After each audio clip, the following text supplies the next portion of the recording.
করলা নদী এই নামটির সাথে জলপাইগুড়ি শহরের মানুষের সঙ্গে একটা আলাদা সম্পর্ক জড়িয়ে আছে। বলা যায় এই নদীটি শহরকে দুভাগ করে দিয়েছে। করলা নদীতে আজও দূষণের বিষয়টি কিন্তু নষ্ট হয়ে যায়নি। এই নদীর নাব্যতা ফেরাতে তেমন কোনো উদ্যোগ গ্রহণ করা হয়নি করলা অ্যাকশন প্ল্যানের কোনো বাস্তব ভাবনার। অথচ শিকারপুর জঙ্গলের মরিঙ্গা ঝোড়া জায়গা থেকে করলা নদীর উৎপত্তি হয়েছে। আর এই নদীটির দৈর্ঘ্য তাও প্রায় ৪৫ কিলোমিটার। সেই বনাঞ্চল ছাড়িয়ে ওই করলা নদী গ্রামাঞ্চল পেরিয়ে প্রবেশ করেছে ১৫০ বছরের প্রাচীন শহর জলপাইগুড়ির ভেতরে। এরপর এক সময় তো কিং সাহেবের ঘাটের কাছেই তিস্তা নদীর শরীরে প্রবেশ করেছিল করলা, কিন্তু কালের নিয়মে শহরকে বন্যার হাত থেকে বাঁচাতে এই নদীর দুপারকে বাঁধ দিয়ে ওখান থেকে আরো প্রায় ৩-৪ কিলোমিটার দূরে টেনে নিয়ে যাওয়া হয়েছে করলাকে। শেষে ওই দূরে নিয়ে গিয়ে তিস্তার সাথে মিলিয়ে দেওয়া হয়েছে সেচ দপ্তরের উদ্যোগে। তবে এই মুহূর্তে যারা ৬০ বছরের গণ্ডি পেরিয়েছেন তারা এই করলার নাব্যতা সম্পর্কে ভালোই জানেন। যথেষ্ট গভীরতা ছিল করলার, একটা আস্ত বাঁশ প্রায় ডুবে যেত। আর সেই করলার আজ কি দুর্দশা হয়েছে তা সহজেই অনুমেয়। ১৯৬৮ সালের ৪ অক্টোবর যে ভয়াবহ বন্যা তিস্তা নদীর মাধ্যমে দেখা দিয়েছিল, তাতে করে করলা নদীর ওপর দিয়েও ১ তলারও বেশি উচ্চতায় জল প্রবাহিত হয়েছিল। তছনছ হয়ে গিয়েছিল শহরের বিস্তীর্ণ এলাকা। তারপর থেকে করলার ধার ঘেঁষে উঠতে থাকে ঘন বসতি। পরবর্তী সময় থেকে করলার শরীরের ভেতরকার সেই নাব্যতা হারিয়ে যেতে থাকে। এক সময় তো ১৯টি ওয়ার্ড নিয়েই শহরের অস্তিত্ব ছিল।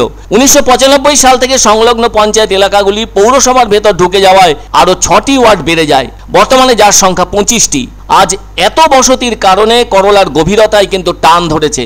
বর্ষার মরশুম বাদ দিলে এই খরার মরশুমেও অনেক জায়গাতেই দেখা যাচ্ছে করলা নদীর ভেতর দিয়ে হেঁটে হেঁটে পার হচ্ছেন অনেকে। করলা নদী তিস্তা নদীর ডান তীরে উপনদী। আবার করলা নদীর বাম তীরের সাথে এসে মিশেছে ধরধরা নদী হাসপাতাল পাড়ার কাছে। মাসকালাইবাড়ি শ্মশানঘাট এলাকা থেকে পিডব্লিউডি মোড় পর্যন্ত করলা নদীর বুকের উপর ৬টি পূর্ণাঙ্গ সেতু রয়েছে। এছাড়াও রবীন্দ্র ভবনের কাছে আরও একটি অসমাপ্ত সেতু আছে। তবে শহরের ভেতর দিয়ে এভাবে নদী থাকায় একটা আলাদা মাধুর্যতা বিরাজ করলেও এই শহরের পৌর বোর্ড আজও ব্যর্থ করলা অ্যাকশন প্ল্যান কার্যকরী করতে না পারায়।